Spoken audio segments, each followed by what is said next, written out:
리플코인을 보자면 최근에 엄청난 호재들도 나왔는데 가격이 시원찮지가 않습니다. 대형 파트너십 발표도 있었고요. 규제 문제도 풀린다라고 하는데 왜 리플 XRP는 아직도 1달러 남짓에 머물러 있을까요? 많은 개인 투자자분들께서 답답함에 불안해하십니다. 혹시나 우리가 뭔가 중요한 걸 놓치고 있는 건지 오늘은 바로 그 숨은 퍼즐 조각에 대해서 말씀드려 보도록 하겠습니다. 먼저 결론부터 말씀을 드리자면요. 개미만 타는 배는 못 간다라는 거예요. XRP 가격이 10달러로 가느냐 못 가느냐 자체가 결국에 기관들의 운전 자본, 즉 기업들이 실제 사업에 쓰는 돈의 흐름에 XRP가 얼마나 깊이 들어가느냐 여기에 달려 있습니다. 그렇다면 왜 개미들만 잔뜩 타는데 배가 못 가고 있는 건지, 또 그 배에 어떤 고래들이 올라타야지 움직이기 시작을 하는지 하나씩 살펴보도록 하겠습니다. 사실상 XRP 네트워크 활동은 그 어느 때보다도 활발합니다. 비어있지 않는 XRP 지갑 숫자가 770만 개를 넘어서 역대 최고치를 찍었고요. 일일 트랜잭션 숫자도 300만 건에 육박한다라고 해요. 얼핏 봤을 때 사람이 엄청 많다, 거래도 많다, 당연히 가격 올라야 된다, 이렇게 생각하기가 쉽겠지만 여기에는 함정이 존재합니다.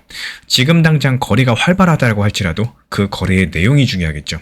에버노드의 CEO였던 아시비 벌라가 짚은 부분인데요.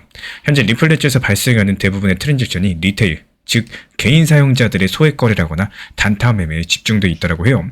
그러니까 우리 같은 개미 투자자들이 거래소에서 XRP 가격이 오르고 내릴 때마다 사고 팔고 하는 그런 작은 소규모 거래들이 엄청나게 많이 잡히고 있다는 거죠. 개인들의 이런 트래픽들이 표면적으로 봤을 때 리플렛죠. 그러니까 XRP 네트워크가 붐비는 것처럼 보이게 한다는 겁니다. 근데 여기서 문제가 되는 게 이렇게 양만 많다고 해서 가격이 확 올라가느냐, 또 그거는 아니라는 건데요. 왜냐면 진짜 가격을 끌어올릴 수 있는 동력은 몇백만 원짜리 몇천만 원짜리 개인 거래가 아니라 수백억 수천억 규모로 오고 가는 기관들의 큰돈 흐름이거든요. 지금 온체인 데이터, 즉 블록체인상의 기록을 보면은 우리 돈으로 1억 원이 넘는 고액 트랜잭션이 최근 늘어나고 있긴 합니다. 큰손들이 XRP를 여기저기 옮기는 움직임들이 포착되고 있다는 신호겠죠. 하지만 또 동시에 거래소 안에 있는 XRP 예치량들은 최근 수년 사이에 최저 수준이에요. 이게 무슨 뜻이냐? 지금 고래 투자자들이 자기 XRP에 대해서 이 거래소 밖의 개인 지갑으로 옮겨가지고 중장기 보관하고 있다는 말입니다. 쉽게 말씀드려가지고 나는 이거 당분간 안 팔겠다 이러고 금고에 넣어뒀다라는 거죠. 그러니까 정작 시장에서 봤을 때 사고 팔면서 가격을 움직일 유통 물량들, 이 개미들의 단타 물량이 주로 남아있는 상황이고, 개인 투자자들이 열심히 사고 팔지라도 그 자금의 규모라거나 지속력 면에서는 한계가 있을 수밖에 없거든요. 그러니까 가격이 쉽게 뛰지를 못하는 겁니다. 이렇게 봤을 때 지금 XRP 네트워크가 사용자 숫자라거나 거래 건수 측면에서 상당히 건강해 보입니다. 왜냐하면 이용자가 많으니까요. 하지만 정작 자본의 유입 강도, 그러니까 큰 돈이 들어오는 힘 측면에서 봤을 때 아직까지도 갈 길이 먼 상황이죠. 쉽게 말씀드려가지고 개인들의 참여만 늘어났었지 은행이나 기업 같은 기관급 수요는 본격적으로 터져나오지 않는 과도기라는 거죠. 아시시 벌라 측에서는 이런 현상을 두고 유동성 브릿지 기능의 미작동이라고 표현을 했어요. 리플 XRP가 본래부터 목표로 삼았던 이 은행과 기업 사이의 대규모 자금다리 역할들이 아직까지 제대로 작동을 안 하고 있다는 겁니다. 그러면 언제 그런 역할들이 현실화될 수 있을까요? 바로 은행이나 큰 기업들이 자기 사업을 굴리는 자금들, 즉 운전자본을 굴릴 때 XRP를 적극적으로 활용하기 시작할 때입니다.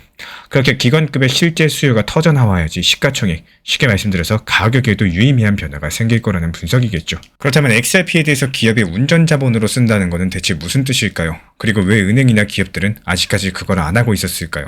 여기서부터가 오늘 이야기의 핵심입니다. 우리 금융 시스템의 현실을 한번 떠올려 보자면요. 우리 구독자분들께서 해외로 돈을 보낸다고 생각을 해봅시다. 이 전통적인 방법으로 봤을 때 A은행에서 B은행으로 스위프트라는 국제망을 통해서 송금하게 되고, 이때 시간이 오래 걸리기도 하겠지만 더 근본적인 문제는 돈이 그동안 놀고 있다는 겁니다. 무슨 말이냐? 제가 한국은행에서 브라질로 돈을 보내려고 한다고 가정을 해볼게요. 전통 방식대로라면은 제 한국은행은 미리 브라질 현지은행에 돈을 예치해놔야 됩니다. 그래야지 나중에 저쪽에서 대신 지급을 해주거든요. 전 세계 은행들이 이런 식으로 상대방 나라 은행에 돈을 미리 깔아두게 되는데, 이런 계정들에 대해서 노스트로 계좌라고 부릅니다. 이 말은 조금 복잡하지만요. 쉽게 풀면은 해외에 미리 넣어둔 예치금 계좌 정도입니다. 근데 문제는 이렇게 전 세계에 흩어져 가지고 미리 넣어둔 돈이 엄청나게 크다는 겁니다. 무려 27조 달러에 달한다라고 해요. 27조 달러면은 숫자로 27 뒤에 0이 무려 12개나 붙는 천문학적인 돈이죠. 이 돈이 어떻게 되고 있느냐? 그냥 계좌에 묶여가지고 사실상 놀고 있습니다. 왜냐면 혹시 모를 결제를 대비해가지고 묶어둔 거다 보니까 손도 못 대는 거죠. 은행 입장에서 봤을 때 이게 자기 돈인데 움직이지도 못하고 게다가 이자조차도 제대로 못 벌고 그냥 묶여있는 잠자는 자산인 셈이에요. 이런 비효율에 대해서 해결하려고 리플사가 XRP를 가지고 제시한 솔루션이 바로 ODL 서비스, 우리말로 주문형 유동성 모델인데요. 쉽게 말씀을 드리자면은 내가 필요할 때만 유동성을 공급한다는 뜻입니다. 아까는 돈을 미리 예치해뒀었지만요. ODL에서는 이렇게 예치할 필요가 없습니다. 제가 해외로 돈을 보낼 일이 생긴다면은 그 순간에 내 돈을 그냥 XRP로 바꿔가지고 바로 해외로 보내면 끝이에요. 이게 몇 초면 가다 보니까 그러면 받은 쪽에서는 그 XRP를 바로 현지 통화로 바꿔가지고 지급해줍니다. 어떨까요? 중간에 돈을 미리미리 쌓아둘 필요가 전혀 없어졌죠. 이렇게만 할지라도 세계 금융에 꽁꽁 묶여있던 자금이 어마어마하게 풀린다는 거고, 미국 금융 시스템만 예로 들자면은 XRP 기반의 결제망으로 일부 전환될 경우에 약 1.5조 달러의 자본을 지금 당장 해방시킬 수 있다는 분석도 나와요. 그리고 매년 약 75억 달러의 국제송금 수수료를 절감할 수 있다고 합니다. 정말로 큰 돈인데 이렇게 묶여있었던 유동성을 풀어주는 효과를 두고 흔히 유동성 해방이라고 합니다. 그리고 이 해방된 돈들이 다시 대출, 투자, 무역 같은 곳들로 흘러가면은 경제에 활력을 주겠죠. 이거를 유동성 승수 효과라고 불리는데요. 그동안 잠자고 있었던 27조 달러 중에 일부만 움직이더라도 글로벌 경제 판도가 상당히 달라질 수 있다는 사실. 아시시 벌라가 강조한 운전 자본으로서의 XRP, 이 가치가 바로 여기에 존재합니다. 기업들이 XRP를 통해서 돈을 실시간으로 주고받게 된다. 평소에 거래에 묶여 있었던 돈을 금방금방 회수해가지고 다른 곳에 사용할 수 있게 되겠죠. 그야말로 돈이 한 곳에 묶여있는 시간이 줄어드는 만큼 기업 재무가 훨씬 더 효율적으로 돌아가게 될 겁니다. 지난 폭락장에서 XRP 1830원 그리고 1900원서 이렇게 두 차례 분할 매수 들어갔던 물량들, 이번에 2200원 단기 매도하면서 깔끔하게 나왔죠. 추가적인 매수 매도 타점 속보로서 받아보고 싶으신 분들께서는 현재 보이는 번호로 연락 주시거나 댓글창 링크 통해서 신청 주시면 확인되는 대로 입장 드리겠습니다. 우리 구독자분들께서 코인 시장 때문에 스스로 스트레스를 만들어내지 않으셨으면 좋겠어요. 이 시장이 변동성을 주거나 내가 가진 종목들이 잘 가지 않고 답답할 때 자연스럽게 다른 종목들과 비교를 할 수밖에 없는 거고, 이거는 상승하는데 왜 저건 안 오르나, 리플은 언제까지 이 가격일까, 이런 생각들이 계속 쌓이게 됩니다. 이런 생각들이 오히려 반복될수록 투자에 도움이 되기보다는요, 오히려 시장을 더 부정적으로 바라보게 만들고 결국 지금 해야 될 중요 대응들에 대해서 놓치게 되는 이런 경우들이 많이 생기곤 하는데요. 특히나 어떻죠? 하락장에서는 이런 감정들이 더 강해집니다. 시장이 하락하고 분위기가 안 좋다 보니까 피하고 싶고 그냥 도망가고 싶고 아무것도 안 하고 싶어지는 이런 상황들이 만들어질 수가 있는데, 이 투자 시장에서는요, 하락장을 피하는 게 아니라 하락장을 어떻게 활용하는지가 더 중요합니다. 시장이 당장 안 좋다라고 해가지고 무조건 부정적으로만 바라보는 게 아니라요, 이런 구간에서 내가 할 수 있는 것들 무엇인지 하나씩 만들어 나가는 것들이 중요하다는 말씀을 드리고 있는 거고, 예를 들어 가지고 비중 조절을 어떻게 할지, 어느 구간에서 분할 매수를 할지, 현금 비중을 어떻게 가져갈 수 있을지, 이런 것들을 미리 준비를 해두는 겁니다. 이렇게 미리 준비만 해두시면은 하락장 자체가 단순하게 힘든 구간들이 아니라요, 기회를 만들어갈 수 있는 구간으로서 바뀌게 될 거고요. 결국에 투자 시장에서는 스트레스 받으면서 쫓기는 사람들이 아니라 차분하게 준비를 해놓는 사람이 유리한 위치에 서게 될 수가 있다라는 거. 그리고 그 차이들은 시간이 점점 지나면서 더 크게 나타날 수밖에 없는 거고, 결국 이 시장에서 중요한 건요, 시장을 피하는 게 아니라 어떤 상황에서도 내가 할 수 있는 대응들을 만들어 나갈 줄 아는 게 더 중요하다는 말씀을 드리고 싶어요. 제가 안내해드리고 있는 코인 신사 채널 멤버십 전용방에 대해서 짧게 설명드려 보도록 하겠습니다. 리플, 암호화폐 시장에 대한 중요한 이슈, 그리고 브리핑이나 시장의 흐름에 대한 전문적인 분석 내용 설명과 함께 차트상의 기술적 분석, 온체인 지표와 투자 심리에 대한 내용들을 같이 안내 도움드리고 있고, 가장 중요한 투자 심리를 컨트롤하기 위해서 포트폴리오의 구성에 대한 노하우, 투자 심리 컨트롤에 대한 내용도 같이 안내드리고 있습니다. 코인 신사 스터디 멤버십 가입하신 분들께서는 아래 번호 혹은 신청 링크 통해서 남겨주시면 제가 연락드리고 있고, 안내 설명과 함께 신사 채널 리플 전용 멤버십 방에도 입장 안내 설명드리고 있습니다. 리플 투자자분들이라면 리플 XRP 에스크로 물량 때문에 불안했던 적이 있으실 겁니다. 매달 10억 개씩 풀리는 XRP 때문에 또 물량 폭탄 떨어지는 거 아니냐, 이렇게 걱정하셨을 텐데, 만약에 그 막대한 물량이 우리가 보는 거래소가 아니라 보이지 않는 곳으로 조용히 흘러들어가고 있다면 믿으시겠나요? 오늘 영상의 핵심이 바로 이런 내용입니다. 개인들이 공포의 XRP를 팔아치고 있는 상황에서 정작 정부랑 기관들은 뒤에서 XRP를 싹쓸이하고 있을 건지 지금부터 하나씩 쉽게 풀어서 설명드려 보도록 하겠습니다. 일단 우리가 흔히 간과하고 있는 핵심 포인트부터 짚어볼게요. 리플이 2017년부터 에스크로에 XRP 물량을 묶어두고 매월 일정량 풀어왔었죠. 정확하게 매월 10억 개씩 자동 해제됩니다. 이러다 보니까 투자자들이 이렇게 풀리니까 가격이 상승하겠냐 겁을 먹고 있는 상황인데, 온체인 데이터를 실제로 까보면 현실은 완전히 다르다는 사실인데요. 풀린 XRP 대부분 다시 잠기거나 시장에 풀리지 않고 다른 경로로 가고 있습니다. 이게 무슨 말이냐? 예를 들어서 리플이 파트너사랑 맺은 한 계약을 들여다볼게요. 리플과 트랭글로라는 국제 송금회사 간의 계약인데 이 계약을 보시면 리플이 트랭글로 지갑에 XRP를 미리 보내줍니다. 얼핏 봤을 때 XRP를 팔았나 보다 할 수가 있는데 사실은 판매가 아닙니다. 법적으로 리플이 그냥 XRP를 맡겨둔 겁니다. 트랭글러 지갑에 XRP가 들어가 있지만 그 XRP의 소유권은 여전히 리플에 있고요. 트랭글러가 실제 송금했을 때만 실시간 시세로서 리플에게 돈을 내는 구조예요.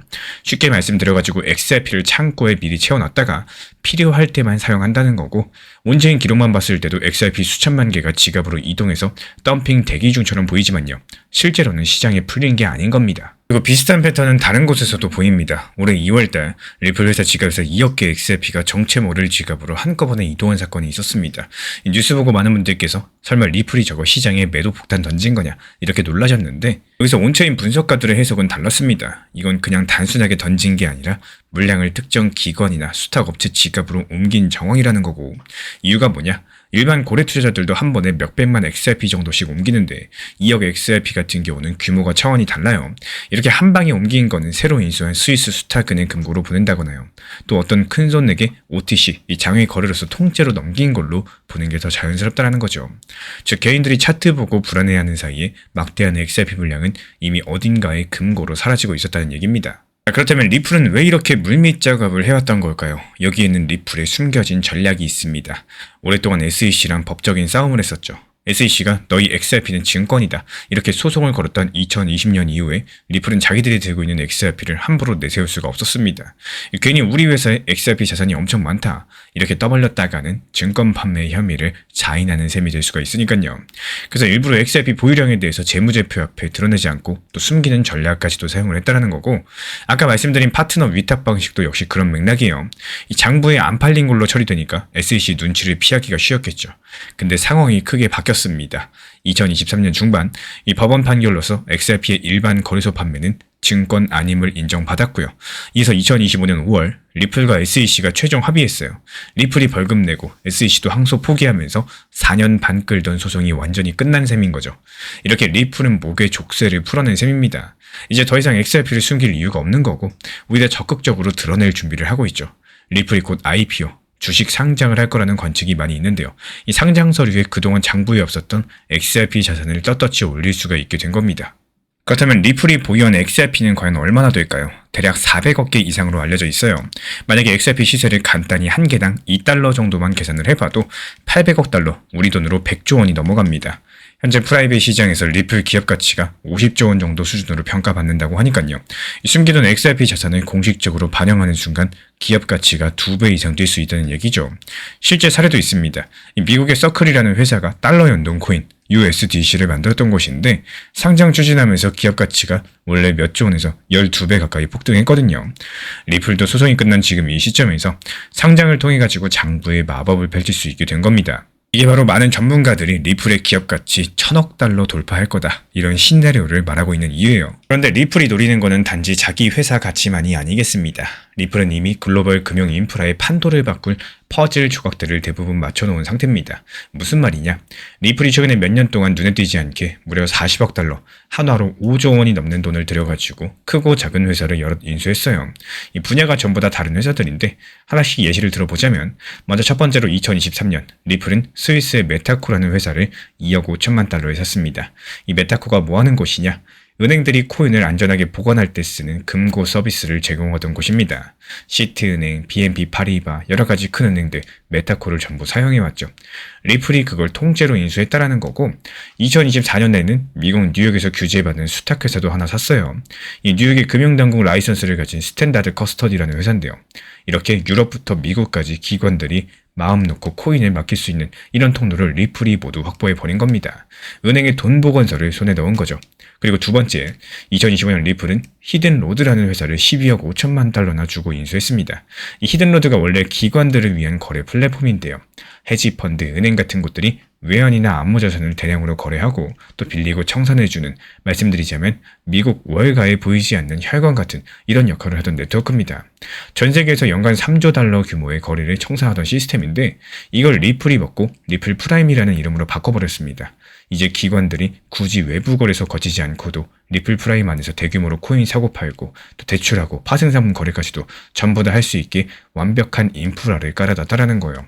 그리고 2025년 10월 이 G트레저리라는 회사를 10억 달러에 인수했었죠. 이름이 조금 생소하지만 전 세계 포춘 500대 기업들이 쓰는 자금 관리 소프트웨어를 만들던 곳입니다. 쉽게 말씀드려서 글로벌 대기업들이 자기 회사 돈을 관리하는 시스템을 리플이 통째로 가져온 겁니다. 이렇게 세 가지 퍼즐을 한번 맞춰볼게요. 은행의 코인 금고, 그리고 기관용 거래망, 그리고 기업 자금 관리 소프트웨어. 이게 전부 다 합쳐지면 뭐가 될 수 있을까요? 맞습니다. 리플은 코인 송금 회사를 넘어가지고 전 세계 돈이 움직이는 이런 통로를 하나로 꽉 잡는 금융 제국의 파이프라인을 완성한 것이나 다름이 없는 거고, 이제 리플의 생태계 안에서는 은행들이 코인을 안전하게 맡길 수도 있겠고요. 또 큰 손들이 바로 대규모 거래를 할 수도 있고, 기업들은 평소에 쓰던 프로그램에서 바로 리플 네트워크로 송금을 할 수도 있는 거예요. 이런 모든 과정에서 리플이 만든 달러랑 1대1 가치의 스테이블 코인이 중간 매개체로 쓰이고요. 국가 간의 통화 교환이 필요할 때는 XRP가 눈에 보이지 않게 엔진 역할을 합니다. 조금 복잡하게 느껴지시겠지만 쉽게 말씀드려서 스위프트를 대체할 새로운 금융 고속도로가 조용히 깔렸다, 이렇게 볼 수가 있겠죠. 그리고 이쯤 되면 이런 생각도 드실 겁니다. 아니 정말 나라들도 이걸 쓰려고 하는 거냐? 사실 이미 몇몇 국가는 움직이고 있어요. 몬테네그로 중앙은행 측에선 2023년 말 리플과 협약을 맺었고요. CBDC, 그러니까 국가 디지털 화폐 시범 프로젝트를 완료했다고 공식 발표했습니다. 작은 나라지만 정부 차원에서 리플 기술을 테스트한 건데, 팔라우라는 남태평양 섬나라도요. 리플 레저를 이용해서 달러 연동 국가 스테이블 코인을 시험 발행해봤어요. 그리고 부탄 중앙은행도 리플의 프라이빗 원장으로서 디지털 화폐 실험을 했고요. 아직 미국이나 유럽같이 큰 나라들은 신중하겠지만 전 세계 곳곳에서 정부가 리플 네트워크를 써보는 움직임이 시작됐다. 이것만큼은 분명한 사실이겠습니다. 그렇다면 앞으로 전개될 가장 가능성 높은 시나리오는 뭘까요? 제가 생각하는 그림은 이렇습니다. 표면적으로 안정된 달러 코인을 쓰고 뒤에서는 XRP 엔진이 돌고 별도 기관은 XRP를 쌓아두는 투트랙 전략인데, 조금 더 풀어서 쉽게 말씀드려보자면 앞으로 큰 은행이나 기업들은 변동성이 큰 XRP 같은 자산을 자기 대차대조표에 직접 잔뜩 들고 있진 않을 겁니다. 규제도 있고 회계도 복잡하다 보니까 대신에 리플이 만든 달러 연동 스테이블 코인 RLUSD 같은 것들을 일상 거래량 송금에 기본적으로 사용할 가능성이 높아요. 하지만 막상 서로 다른 국가 통화로 최종 정산할 때 이야기가 달라집니다. 그 뒷단에서는 XRP가 살짝 등장해서 두 통화 사이를 잇는 다리 역할을 하게 되는데요. 예를 들어서 설명을 드리자면은 한국 기업이 미국 달러 RLUSD를 받아서 일본의 엔화로 보내줘야 된다고 쳤을 때 RLUSD를 일본 엔화로 바꾸는 그 순간에 XRP가 중간에 자동으로 매개체가 됩니다. 몇 초도 안 되는 시간 동안 XRP로 환전됐다가 다시 엔화로 바뀌는 식이죠. 사용자는 XRP를 느끼지도 못하겠지만 엔진 오일처럼 XRP가 시스템을 매끄럽게 돌게 해주는 겁니다. 또 동시에 다른 트랙에서는요. 개별 은행이나 기업 대신에 특수한 기관들이 XRP를 왕창 들고 있게 될 거예요. 아까 말씀드린 에버노스 같은 회사가 딱 그런 역할입니다. 은행들이 직접 XRP 수백만 개를 들고 있기엔 부담스럽겠지만 에버노스는 공시도 하고 규제도 받으면서 XRP를 재무자산으로 보유할 수가 있거든요. 일종의 XRP 금고인 셈이겠죠. 이렇게 되면 어떤 현상이 벌어질까요? XRP는 실제 사용 수요는 계속해서 발생하는데 시장에 나와 있는 유통 물량은 점점 더 줄어드는 구조가 될 겁니다. 수요와 공급 법칙에 비춰봤을 때 사람들이 모르는 사이에 XRP의 희소성이 점점 커지는 거고, 물론 이런 변화가 당장 내일 모레 갑자기 가격 폭등으로 이어진다는 얘기가 아니라 물밑에서 기관들이 이런 식으로 움직이기 시작하면 어느 순간 임계점에 다다를 수가 있다는 거죠. 지난 폭락장에서 XRP 1830원 그리고 1900원서 이렇게 두 차례 분할 매수 들어갔던 물량들, 이번에 2200원 단기 매도하면서 깔끔하게 나왔죠. 추가적인 매수 매도 타점 속보로서 받아보고 싶으신 분들께서는 현재 보이는 번호로 연락 주시거나 댓글창 링크 통해서 신청 주시면 확인되는 대로 입장 드리겠습니다. 정리드리자면 우리가 차트만 보면서 불안해하는 동안에 리플과 기관들은 정말로 큰 판을 짜왔다는 결론이겠습니다. 에스크로에서 풀린 XRP는 알고 보니까 거래소 덤핑으로 나오기보다도 기관 지갑으로 숨어들었고, 리플은 글로벌 금융 인프라를 하나씩 인수하면서 완성했고, 오랫동안 발목 잡혔던 법적 문제까지 풀려서 이제 숨겨둔 XRP 자산을 세상에 드러낼 준비를 끝마쳤습니다. 조용한 사이에 보이지 않는 곳에서는 XRP 생태계의 지각 변동이 시작된 셈이겠죠. 그렇다면 마지막으로 이런 질문이 남습니다. 만약에 이 시나리오가 빗나간다면 그 조짐은 과연 어디서부터 나타나게 될까요? 혹시 기관들이 끝내 XRP를 채택하지 않는다라거나 리플의 계획에 차질이 생긴다면 어떤 경고 신호가 먼저 포착이 될 수 있을까요? 그 부분들도 매우 중요하겠죠. 이 다음 영상에서는 이 시나리오가 깨질 수도 있는 경우랑 또 초기 경고 신호들에 대해서 알아보도록 하겠습니다. 현금 비중에 대해서 크게 중요하게 생각하지 않는 분들이 많이 계십니다. 특히나 시장이 좋고 계속 상승하는 흐름들이 이어질 때 현금을 보유하고 있는 것들이 괜히 손해보는 것처럼 느껴지기도 하는데요. 그래서 대부분 같은 경우는 더 상승할 것 같다는 생각이 계속해서 비중을 늘리고 앞으로만 나아가게 됩니다. 하지만 문제가 되는 게 뭐냐? 이 시장이 항상 그렇게 움직임을 주지는 않는다라는 점 때문인데요. 이 생각보다 빠르게 올라간 시장은 그만큼 하락 속도가 굉장히 빠르게 나타나는 경우가 많다라는 겁니다.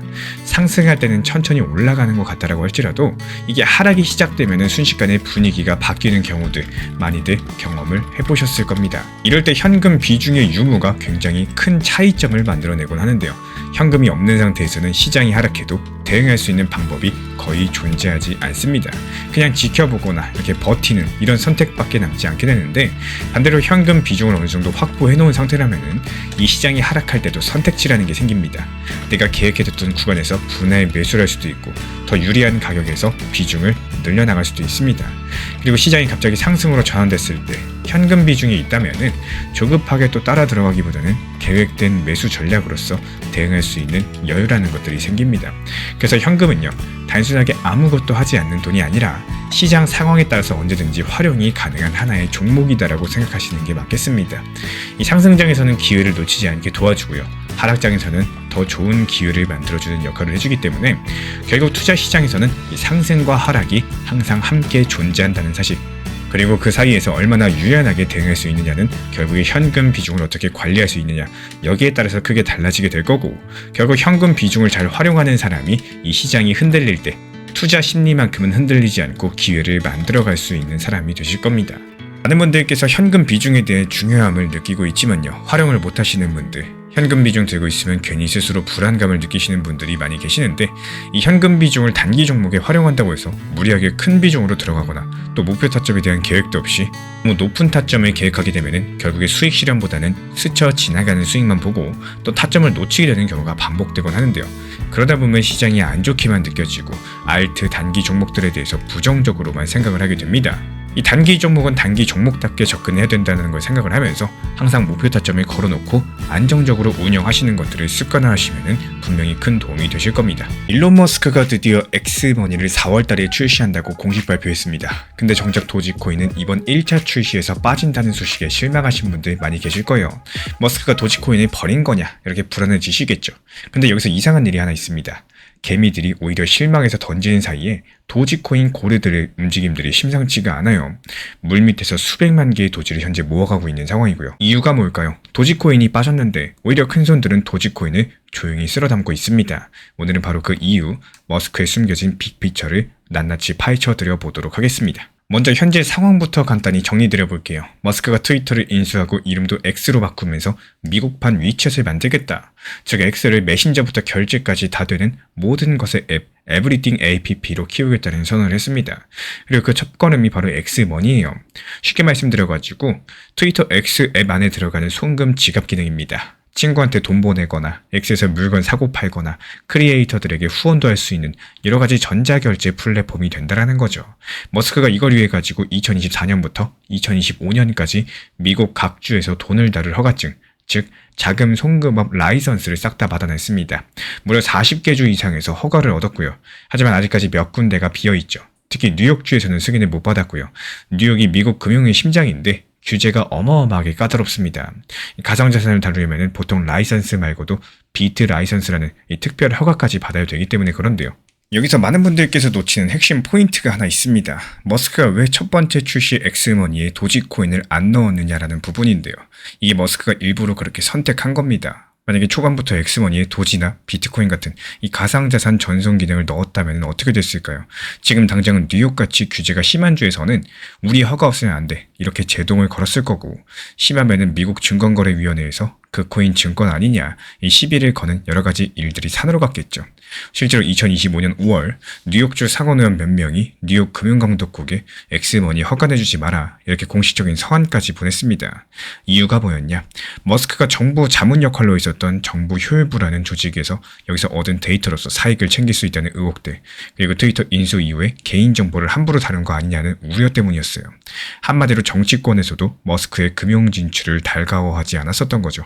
그리고 이런 상황에서 일론 머스크는 정면 돌파 대신에 철저히 우회하는 전략을 선택했습니다. 엑스머니 1단계는 아예 가상자산을 싹 빼고 시작하는 거예요. 대신에 미국 달러 같은 법정화폐만 다루는 안전한 지갑으로 포지셔닝합니다. 겉으로 봤을 때 페이팔, 벤모 같은 평범한 송금 앱으로 보이게 한 거죠. 자, 그렇다면 여기 뭐 대단한 전략이냐 싶으실 텐데 큰 트릭이 하나 숨어 있습니다. 먼저 엑스머니에 돈을 맡기면은 연 6% 이자를 준다라고 해요. 이게 얼마나 파격적이냐? 지금 미국의 시중은행 예금금리가 0.5%도 안 되고요. 잘 줘야 1에서 2%인데 엑스머니는 무려 6%를 준다라고 합니다.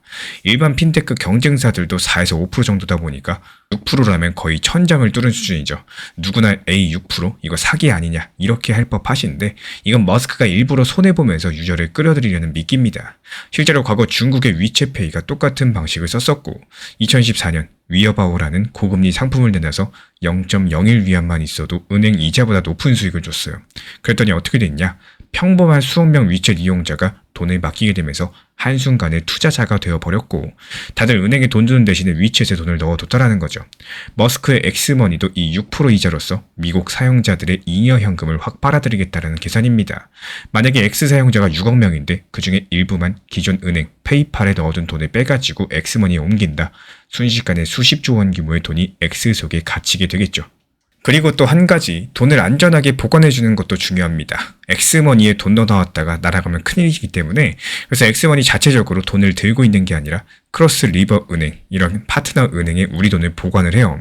이 은행이 미국 연방예금보험공사 FDIC가 가입 은행이라서 혹시 문제가 생겨도 최대 25만 달러까지는 정부에서 보호를 해줍니다. 그러니까 엑스머니에서 돈 넣는 건 그냥 FDIC 안전망이 있는 은행에 예금하는 거랑 똑같다고 안심시키는 건데 이게 규제기관 입장에서 봤을 때도 돈을 자기가 쥐고 있는 게 아니라 FDIC 은행에 넣는다? 그럼 괜찮네? 이렇게 비교적 덜 민감하게 반응할 부분입니다. 그래서 정리드리자면 첫 단추는 이렇게 끼운 거예요. 우리 그냥 합법적인 은행 계좌 같은 거다. 달러로만 굴러간다. 코인 같은 위험한 거 안 한다. 뭐 이런 식으로. 그래서 일단 전국에서 서비스 시작을 해야 되다 보니까 트로이 목마처럼 겉은 말끔한 달러 지갑으로 위장한 겁니다. 근데 여기서 중요한 건요. 엑스머니 구조를 자세히 들여다보면은 앞면과 뒷면이 완전히 다른 이중 구조로 짜여 있어요.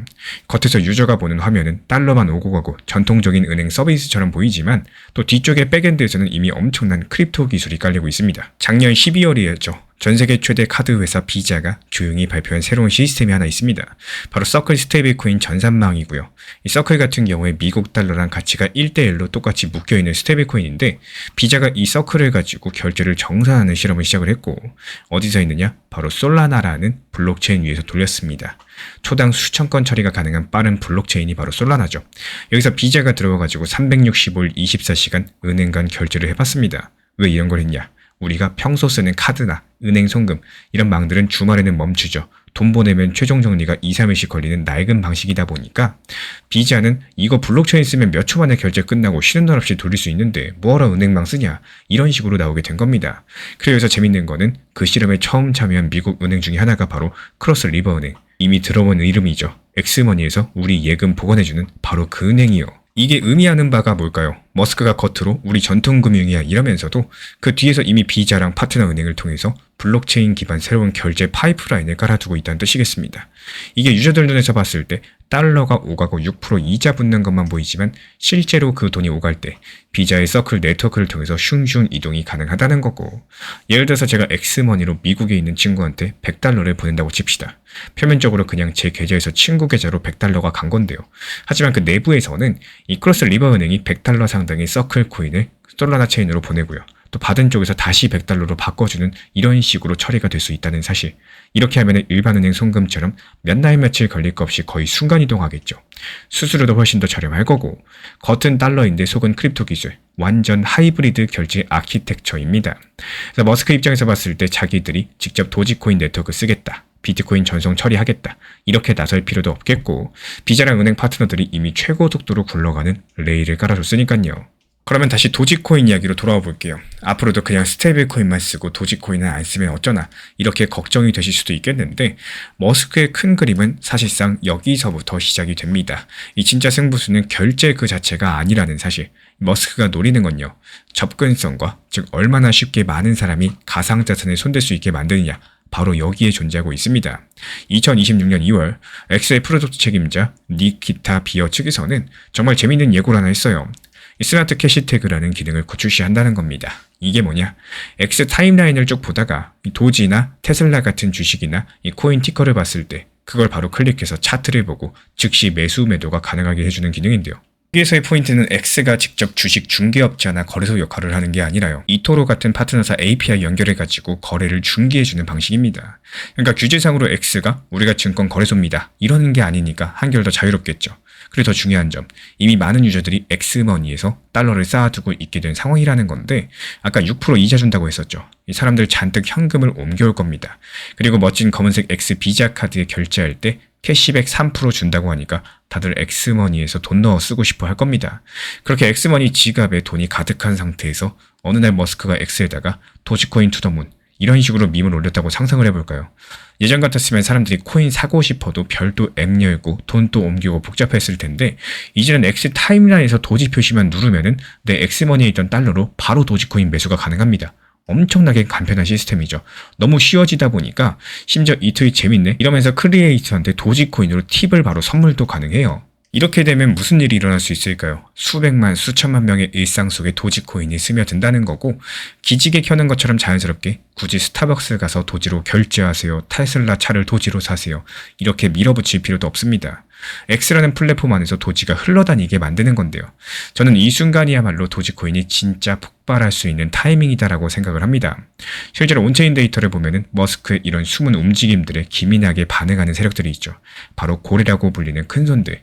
2022년을 돌아보시면은 테슬라가 도지코인 결제 도입 발표했을 때 도지 가격 15% 급등했고요. 스페이스X도 도지 받겠다고 하니까 8% 상승했고요. 머스크의 한마디에 시장이 들썩였었죠. 그러다가 2026년 3월 머스크가 X머니 4월 출시를 공식 발표했습니다. 그날 도지 거래량이 평소의 2배 이상으로 108% 폭증을 했었고 가격도 10% 넘게 솟구쳤다가 0.09달러 선으로 조정됐어요.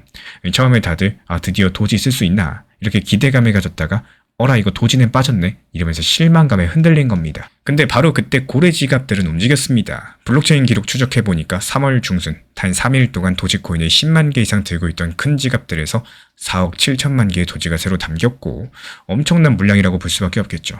같은 주에 도지 네트워크의 일일 활성 지갑 숫자도 4만 1000개 수준에서 무려 11만 4천 개까지 상승을 했습니다. 176% 폭발적인 증가 수치인데 이게 우연일까요? 아니겠죠. 시장에서 정보랑 돈 냄새를 가장 빨리 맡는 스마트머니들, 큰손들이 X머니 1차 버전에는 도지가 빠져도 일론 머스크가 끝끝내 도지를 해낼 거다. 이런 돈들입니다. 오히려 지금처럼 모두가 에이 결국에 별거 없네 이러고 방심할 때 바닥에서 조용히 모아가고 있다는 사실. 그렇다면 우리 구독자분들께서는 바로 이겁니다. 앞으로 어떻게 될까요? 여기서 2026년 4월 엑스머니가 법정 앞에 달러 지갑으로 얼리 퍼블릭 액세스 이 시범 공개를 하게 될 겁니다. 아마 초대받은 일부 유저나 몇몇 주에서 제한적으로 시작하겠죠. 어쨌든 사람들은 6% 이자 준다. 이 말에 현혹돼가지고 돈을 넣기 시작할 거고 엑스머니에 돈이 들어온다. 그 돈은 비자 직불 카드 결제, P2P 송금 여러 가지로서 활발히 사용이 될 거고요. 이때 페이지 1, 즉 1단계는 성공입니다. 사람들 지갑에 엑스머니 달러가 가득 찼다. 이 상태가 된다는 거고 이어지는 2단계는 사실 동시에 진행 중인데요. 앞서 말씀드린 것처럼 비자랑 파트너 은행들 블록체인 기반 실시간 결제망을 이미 깔고 돌아가고 있습니다. 이게 일반 유저들이 체감하지 못해도 상관이 없어요. 엑스머니에서 송금이나 결제할 때 2, 3일 걸릴 것들이 2, 3초로 줄어들었네. 이 정도만 느끼게 될 겁니다. 즉 엑스머니는 내부적으로 전통 금융의 느린 속도를 극복하고 또 경쟁 서비스보다 기술적으로 앞서 나가는 초석을 마련하게 될 겁니다. 결정적으로 3단계, 이 하반기나 내년 초쯤 찾아올 겁니다. X 타임라인의 스마트 캐시태그 기능이 드디어 열릴 거고요. 유저들은 호기심에 비트코인, 도지 이런 거 눌러보다가 차트도 보이네 사볼까? 클릭 몇 번 만에 바로 엑스머니 달러를 도지로 바꾸거나 또 좋아하는 방송인한테 도지코인을 팁을 쏘게 됩니다. 이때 머스크가 슬쩍 우리 엑스샵에서 도지코인으로 티셔츠 살 수 있게 했다. 이런 이벤트 하나 던져준다. 그럼 사람들이 도지를 가지고 실제 결제까지 경험해보게 되겠죠. 그렇게 엑스머니 안에서 모든 것들이 연결되는 순간 도지코인의 입지는 완전히 달라지게 될 거고, 밈코인에 모대하던 것들이 실제 생활에서 수천만 명이 버튼 한두 개로 쓰는 유틸리티 코인이 된다라는 거예요. 저는 머스크가 그리는 최종 시나리오가 바로 이 트로이 목마 전략이라고 보고 있습니다. 겉은 달러로 먼저 침투하고요. 또 내용물을 나중에 크립토로 바꿔치기 하는 계산된 행보겠죠. 그렇기 때문에 우리 구독자분들께서는 지금 이런 시장에서 내가 포기하고 그만둘지 아니면 앞으로 대비하면서 대응을 해나갈지 결국에 본인의 선택입니다. 하지만 이 투자 시장에서 선택 하나가 시간이 지나면서 굉장히 큰 차이를 만들어내는 경우가 많이 존재하는데요.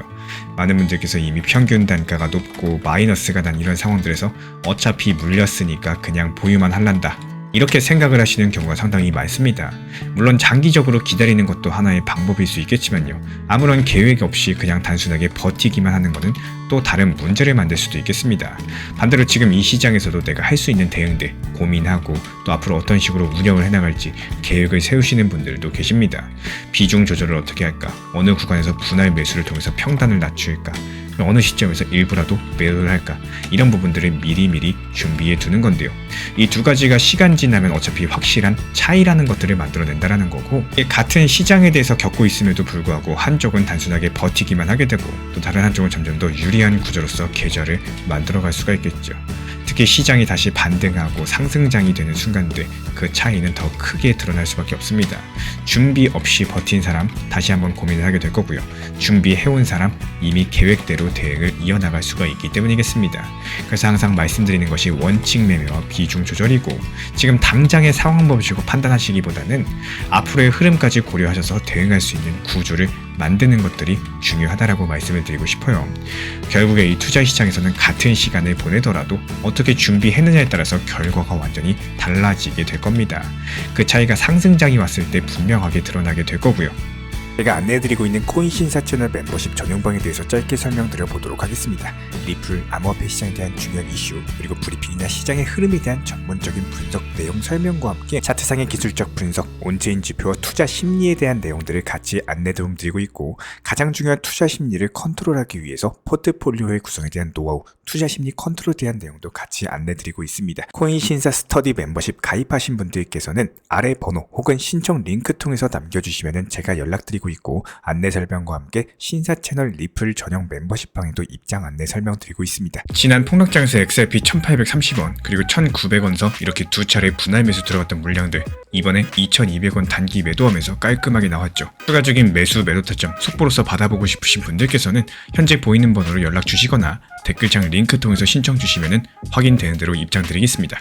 조금 전에 중동에서 터져나온 소식에 전 세계가 깜짝 놀랐습니다. 한 달 가까이 이어진 이란 전쟁의 향방이 단 몇 시간 만에 극단적으로 바뀌고 있기 때문인데요. 방금 트럼프 미국 대통령이 이란과 15개 항목에 대해서 합의했다, 이렇게 폭탄선을 남겼고, 또 그중에서 세계 원유 수송의 핵심 통로인 호르무즈 해협을 미국과 이란이 공동 관리하고 또 완전히 개방한다는 충격적인 내용까지 포함이 됐는데요. 불과 며칠 전까지만 해도 호르무즈 해협 막혀가지고 유가가 상승하고 또 시장이 최악의 공포에 떨고 있었는데 갑자기 분위기가 180도 바뀌었고, 이에 따른 암호화폐 시장도 갑작스럽게 급등을 맞이했습니다. 정말로 호르무즈 해협이 열리면 어떤 일이 벌어질 수 있을까요? 그리고 왜 암호화폐 리플의 XRP 투자자들이 역대급 오일머니가 XRP로 몰려올 거다, 이렇게 이야기를 하고 있는 걸까요? 대부분의 분들께서 전쟁 뉴스에 가려가지고 놓치고 있는 핵심 포인트가 하나 있죠. 트럼프 측에서 합의 발표에서 가장 중요한 대목, 호르무즈 해협이 안전하게 열리게 되면 유가를 폭락시킬 것이다라는 부분입니다. 이게 왜 중요하냐? 유가가 떨어지면 우리 생활물가, 즉 인플레이션도 진정됩니다.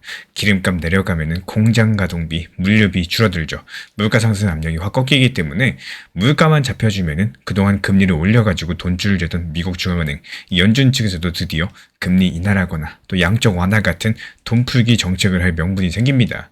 쉽게 말씀드려가지고 호르무즈 해협 개방은 세계 경제에 다시 유동성이라는 산소 호흡기를 달아줄 만한 결정적인 계기가 될 수 있다는 사실. 금리가 내려가고요. 또 시중에 돈이 풀리면은 그 돈들은 다시 주식이나 가상자산 같은 위험자산으로 흘러 들어오기 마련입니다. 전쟁 때문에 꽁꽁 얼어붙었던 투자 심리가 녹아내린다는 거고, 호르무즈 해협이 열린다는 건요, 평화 뉴스가 아니라 글로벌 머니게임 판도가 바뀔 수 있는 전환점이 될 거라는 점입니다. 그렇다면 여기서 왜 하필 리플 XRP냐고요? 이번에 풀리는 돈줄과 XRP의 특수한 역할들이 맞아떨어지는 부분이 있기 때문이겠습니다. 이 리플 같은 경우에 국경을 넘나드는 초고속 송금을 위해서 태어난 코인인데 전쟁 끝나면은 중동 오일머니랑 그리고 글로벌 자본이 다시 한번 국경 넘어가면서 활발하게 움직이기 시작을 할 텐데요. 여기서 문제가 뭐냐? 이 지금의 기존 국제송금망 스위프트가 느리고 수수료가 비싸기 때문에 이런 자금 흐름들을 감당하기에는 병목이 많다는 사실입니다.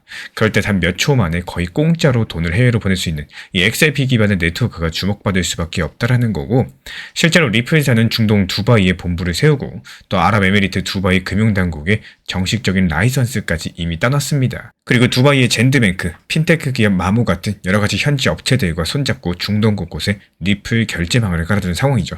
쉽게 말씀드려가지고 기름값 안정, 그리고 물가 안정, 이에 따른 도미노가 맞물리면서 글로벌 자금 이동력이 증가된다면은 그 자금 이동의 파이프라인을 쥐고 있는 XRP가 떡상할 환경이 조성된다는 논리입니다. 지금까지 전쟁 불안감 때문에 상상도 못했던 시나리오죠. 게다가 트럼프 측에서 직접 카메라 앞에 나와가지고 이란과 매우 생산적인 대화를 나눴다.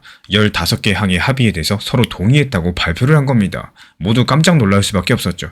내용도 엄청났습니다. 아까 말씀드린 호르무즈 해협 공동 관리부터 이란 핵 프로그램 포기, 농축 우라늄 미국이 인수하는 내용까지도 들어있었는데요. 이 트럼프가 여기서 멈추지 않고 앞으로 5일 동안 폭격 중단할 테니까 대신에 그 안에 협상이 제대로 안 될 경우 우리는 마음껏 폭격을 계속할 거다라고 엄포를 놨습니다. 딱 5일 정도의 데드라인을 준 건데 마침 이스라엘 언론들에서는 미국이 4월 9일 안에 종전선언을 목표로 한다라는 이 내부 정보까지 흘러나왔습니다. 사실상 평화의 카운트다운이 시작된 건데요. 앞으로 미국과 이란 간의 핵전쟁이 나는 거 아니냐던 이 중동 정세가 이렇게 급변하고 있는 상황입니다. 정말 드라마 같죠. 그리고 지금 현재 시점 이 상황이 상당히 재미있게 전개가 되고 있는데 이란 정부 차원에서 펄쩍 뛰고 있어요. 이란 외무부는 미국과 직접 대화한 적이 없다. 해협 관리권 양도는 말도 안 된다. 이러면서 이 모든 것들이 미국의 심리전이라는 입장을 내놓고 있고 또 이란 혁명수비대 같은 군부 강경파들도 우리는 끝까지 싸울 거다라고 목소리를 높이고 있는 상황이고요. 한마디로 트럼프의 발표를 정면 부정하고 있습니다. 그럼 트럼프는 조작된 얘기를 한 걸까요? 그건 또 아니겠습니다. 이 트럼프가 중재를 도운 국가로서 티르키, 이집트, 파키스탄 같은 곳들을 언급하면서 마쿠 협상이 성공적이었다라고 맞서고 있는 상황이고 실제 이스라엘 정보 소스에 따르면은 미국이 이란 측 협상 창구로서 이란 국회의장 갈리바프를 접촉했다라고 해요. 양쪽의 이야기가 이렇게 엇갈리다 보니까 일반 사람들은 뭐가 진실인지 혼란스러울 수밖에 없겠습니다. 그런데 여기서 돈의 흐름을 봤을 때 어느 쪽 얘기가 힘을 얻는지 감이 오시나요? 아까 고래들도 그렇고 스마트머니들은 이미 평화에 베팅하기 시작했다라고 했었죠. 이번에 폴리마켓이라는 예측 시장 사례를 볼까요? 이 폴리마켓은 돈을 걸고 미래 사건을 맞추는 일종의 베팅 시장인데 다가오는 4월 30일 전까지 미국 이란이 휴전에 합의될 수 있을까? 여기 시장에서 트럼프의 발표 직후 휴전 성사에 베팅한 비율이 무려 51%를 넘어섰습니다. 원래 30% 정도였었던 휴전 예측 확률이 단숨에 과반수 이상으로 뛴 건데요. 이 절반 이상의 참여자들이 한 달 안에 휴전될 거다. 여기다가 돈을 건 거란 겁니다. 이 사람들이 아무런 근거 없이 베팅하진 않겠죠. 왜냐하면 본인들의 피 같은 돈을 거는 거니까요. 각자 정보들, 각자 분석들, 여러 가지 다양한 정보들 가지고 현실 가능성의 돈을 거는 건데 그 집단지성이 이제 전쟁 끝날 거다라는 쪽으로 기울었다는 뜻이겠습니다. 정리를 드려보자면은 트럼프는 합의됐다라는 주장, 이란은 아니다라는 반발, 근데 정작 돈과 정보를 가진 세력들은 될 것 같다 쪽에 돈을 걸고 있다는 사실, 바로 이런 그림이겠습니다. 물론 당연히 반대 시각도 존재하겠죠. 아직까지 공식 조약문에 서명한 게 아니기 때문에 일부 전문가들 차원에서 트럼프가 유가 떨어뜨리고 블러핑 엄포하는 거면 어떡하냐 이런 우려를 내놓기도 합니다. 지금 기름값이 내려가면 미국 입장에서 인플레 잡는 데 도움이 되다 보니까 폴리마켓 같은 데서 기대감으로 가격이 출렁였다가 또 정작 5일 데드라인까지 공식 발표가 없으면요 실망적인 매물들이 쏟아질 수 있다라는 여러 가지 지적도 일리가 있습니다. 이런 내부 강경군부가 막판에 협상판을 뒤엎을 가능성도 있고요. 그러니까 우리도 혹시 모를 위험 시나리오는 염두에 두셔야 되겠습니다. 하지만 지금까지 나온 정보들로 판단을 해봤을 때 이 트럼프의 발표가 완전히 헛소리가 아닐 공산이 크겠습니다. 일단 트럼프가 언급한 합의 내용과 중재 채널이 구체적이에요. 그리고 이란 쪽의 협상 창구로 국회의장 갈리바프를 지목한 점, 그리고 모즈타바 하메네이가 협상 상대가 아니고 또 살아있는지 모르겠다라면서 이란 내부 상황까지도 폭로한 점, 여러 가지를 봤을 때 빈수레로 으름장만 놓는 건 아닌 듯합니다. 게다가 지금 시장 반응이 앞서 본 대로 너무 생생해요. 고래들 같은 경우는 이미 3월달 XRP를 싹쓸이하고 있고요. 예측 시장 참여자 절반 이상이 휴전을 점치고 있습니다. 이 정도면 연기 나는 곳에 불이 난 것과 비슷하지 않을까요? 이란 정부도 내부 결속을 위해서 부정하고 있지만요. 또 물 밑으로는 미국 쪽 요구를 받아들일 만한 실무 준비를 하고 있을 가능성이 충분해 보입니다. 한마디로 강경 발언과는 다르게 또 정작 중요한 판에서는 서로 타협점을 찾았을 거라는 이런 해석들이 힘을 얻고 있는 상황입니다. 앞으로 그렇다면 가장 가능성 높은 시나리오는 어떻게 될까요? 이 많은 전문가들은 이렇게 바라보고 있어요. 미국과 이란이 공식 문서에 도장 찍고 악수사진 찍는 일은 없을지라도 제3국 중재로서 서로 체면을 세워주는 비공식 합의에 들어갈 거라고요. 예를 들어서 튀르키예나 이집트 같은 나라가 오가면서 미국은 전쟁 멈추고 이란은 해협 열어주자, 이런 식으로 물밑거래를 하는 거죠. 미국 트럼프 행정부는 더 이상의 중동 전쟁은 원하지 않습니다. 유가만 안정돼주면은 자국 물가를 잡고 또 승리했다고 선언할 카드가 생기니까요. 이란도 사실상 최고 지도자가 사망했고요. 권력층이 크게 타격을 입은 상황에서 전쟁만 길어지는 경우에 정권 자체가 붕괴될 위험이 큽니다. 서로 이해관계가 맞다 보니까 우리는 양보 안 했다라고 하면서도 실제로는 4월 초쯤에 적대 행위를 멈추는 방향으로 가결될 만한 가능성이 높다라는 거겠죠. 만약에 4월 9일 전후로 이런 식의 사실상 휴전 상태에 들어가면 어떻게 될까요? 이 시장이 그동안 짓누르고 있던 지정학적인 불확실성을 한꺼번에 떨쳐내게 될 겁니다. 국제유가는 급등 우려가 사라져서 안정될 거고, 인플레 압력이 낮아지면은 미국 연준도 긴장 풀고 금리 인하나 유동성 공급 카드를 검토하기 시작할 겁니다. 이렇게 돈줄이 다시 풀리는 흐름들이 찾아오면은 가장 먼저 증시랑 가상자산 시장이 활기를 되찾겠죠. 특히 리플 XRP는 이런 흐름에서 단연 돋보이는 코인이 될 수 있습니다. 이유가 뭐냐? 앞서 말씀드린 것처럼 중동 지역 송금 인프라를 이미 선점해놨기 때문에 리플 회사는 2025년 미국 SEC랑 소송도 완전히 마무리됐고요. 법정 리스크가 해소됐죠. 그리고 그 직후에 두바이, 아부다비 등에서 공식 라이선스까지 줬다면서 중동 지역 은행들과 속속들이 제휴를 맺은 상황입니다. 사우디아라비아, 아랍에미리트, 바레인 포함해가지고 주요 산유국들 그리고 핀테크 업체들과도 손잡고 90개 이상의 연결된 글로벌 송금망을 이미 구축을 했습니다. 쉽게 말씀드리자면은 이란만 남았던 퍼즐이에요. 이번 휴전으로 인해서 이란 제재까지도 풀리게 된다. 앞으로 리플은 준비된 판을 이란까지 곧바로 확장하면서 중동 전체 결제망의 패권을 잡을 수 있겠습니다. 이런 스토리가 현실화된다면 XRP 수요가 폭발적으로 늘어날 가능성이 높아요. 실제 일부 애널리스트들 휴전 확정됐을 때 XRP 가격 단기 저항선이던 1.6달러 돌파하고 1.8달러, 2달러 선까지도 노려볼 수 있다고 전망합니다. 어디까지나 전망치겠지만요. 수급적으로 봤을 때 희망적인 이유가 이 고래들이 물량을 거의 거래소에서 인출해버려가지고 지금 시장에 나와 있는 매도 물량들이 크게 줄어든 상황입니다. 이런 상황에서 긍정 뉴스랑 함께 대규모 매수세가 몰리게 된다. 파는 사람이 없는데 사려는 사람만 넘치는 불균형으로서 가격이 급등할 수 있겠죠. 이런 것들을 바로 공급 쇼크, 쇼스퀴즈 이런 용어들로 부르고 있는데 지금 XRP 시장이 딱 그런 촉발점을 앞두고 있다는 분석입니다. 결국에 정리드려보자면 트럼프의 이란 합의 시나리오, 중동 외교 뉴스가 아니겠습니다. 글로벌 경제의 물줄기를 바꿀 만한 유동성 이벤트인 거고 정말 공교롭게도 그 큰 물줄기가 향하는 곳에 리플 XRP라는 징검다리가 놓여있는 상황이죠. 물론 아직까지 최종 서명이 이루어진 건 아니다 보니까 방심은 금물이겠지만요. 만약에 협상이 틀어져가지고 트럼프가 예고한 대로 폭격을 재개한다. 유가는 다시 상승할 거고 시장은 또 얼어붙을 겁니다. 그런 경우에 XRP도 단기적으로 1달러 근처까지 급락할 위험이 있다고 봐요. 이 투자에는 늘 양날의 검이 있다 보니까요. 결국에 중요한 건 이 상황을 끝까지 지켜보시면서 혹시 모를 최악의 경우에도 대비하시는 겁니다. 레버리지는 자제하시고 일정 비중은 현금이나 스테이블 코인으로 쥐고 있는 여러 가지 리스크 관리를 해두셔야지 마음 편하게 이 상황을 지켜볼 수가 있으실 겁니다. 많은 구독자분들께서 해주시는 말씀 중에 하나가 호재에 있는데 왜 상승을 안 하냐, 이런 호재가 무슨 의미가 있냐, 이런 부분들입니다. 실제로 시장을 보시면요. 종종 좋은 뉴스가 나오고 또 기대감이 형성되고 있는데도 가격 자체가 크게 변동성을 주지 않는 이런 경우들을 자주 보게 되는데요. 그 이유가 생각보다도 정말 단순합니다.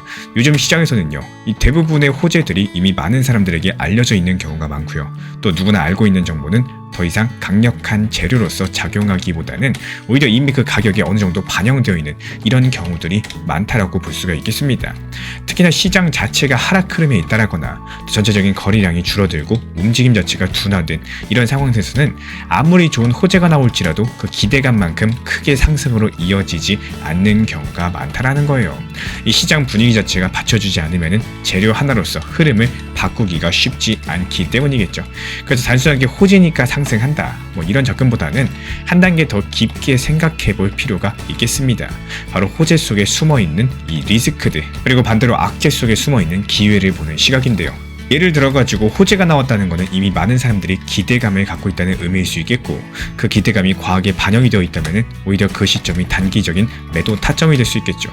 반대로 시장 분위기가 안 좋고 또 악재로 인해서 가격 자체가 이 눌림목 구간에서는 이미 대부분의 부정적인 요소들이 반영되었을 가능성도 있기 때문에 오히려 기회를 찾을 수 있는 이런 구간들이 될 수도 있겠습니다. 결국에 이 투자 시장에서는 겉으로 보이는 정보 하나만 보고 판단하시기에는 그 안에 담겨있는 흐름과 심리를 함께 읽어내는 연습들이 중요하겠고, 이 시장에서 중요한 거는 단순하게 호재를 따라가는 게 아니라요, 그 이면에 있는 시장의 반응들, 흐름들 읽어낼 수 있는 시각을 키우는 게 가장 중요하겠습니다. 지난 폭락장에서 XRP 1830원 그리고 1900원서 이렇게 두 차례 분할 매수 들어갔던 물량들, 이번에 2200원 단기 매도하면서 깔끔하게 나왔죠. 추가적인 매수 매도 타점 속보로서 받아보고 싶으신 분들께서는 현재 보이는 번호로 연락 주시거나 댓글창 링크 통해서 신청 주시면 확인되는 대로 입장 드리겠습니다. 최근에 시장이 너무 답답하다 보니까 정보방 입장에 대해서 문의 주시는 분들께서 많아지셨어요.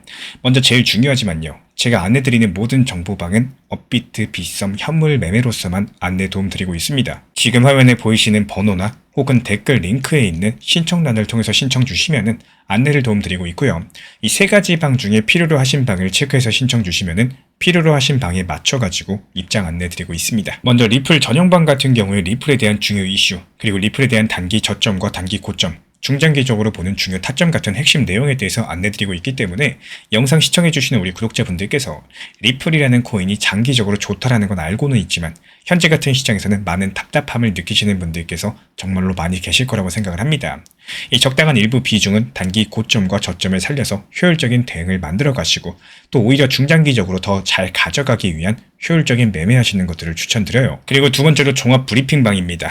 장기적으로 보기에 좋은 코인들과 현재 시장 흐름에 대한 중요 시장 이슈들, 브리핑 내용이나 리플에 대한 방향성, 락업 해제 일정과 여기에 따른 움직임들에 대해서 안내드리는 종합적인 방이다, 이렇게 생각해 주시면 되겠습니다. 그리고 마지막으로 단기 종합방 같은 경우는 말 그대로 단기 종목들에 대한 타점을 안내드리고 있는 방입니다. 이 단기 종목은 말 그대로 단기 종목답게 접근을 하셔야 되는데, 욕심으로 인해서 타점을 너무 높게 잡아가지고 수익 실현을 못하거나 아니면 눈치 보기 매매를 하다가 이렇게 수익 실현의 기회를 놓치셨던 기억이 있으신 분들, 지금 시장에서 정말 많은 상황인데요. 항상 비중 조절이 중요하고요. 매수와 동시에 목표 타점을 걸어 놓으면서 현실적으로 봤을 때 내 것으로 만들어서 마침표까지 잘 찍는 게 단기 매매의 핵심이다 생각을 해요.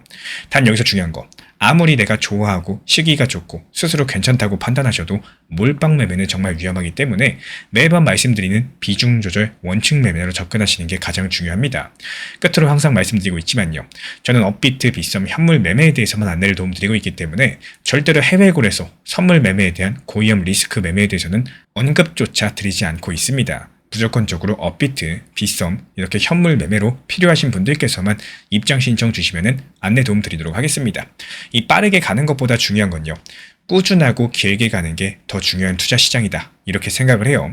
건강한 비중 조절 원칙 매매 활용하시기를 늘 응원드리겠습니다. 이 리플 XRP의 매수 매도 타점은 순간의 판단이 전부예요. 그래서 우리 신사 채널에서는 시장의 숨결 하나하나까지 놓치지 않고자 모든 흐름들 실시간으로 모니터링 중에 있습니다. 이 단기 반등 구간이 열리는 순간 그 찰나의 기회 타점을 우리 구독자분들께 바로바로 전달드리기 위해서인데요. 우리 신사 채널을 이미 구독해주신 분들 중에서 실시간 커뮤니티방 참여를 원하신다면 지금 보이시는 번호로 문자 남겨주시면 되겠습니다. 이 혼자서 불안하게 바라보는 시장이 아니라요, 함께 흐름을 읽고 움직이는 경험들을 선사해 드리도록 하겠습니다.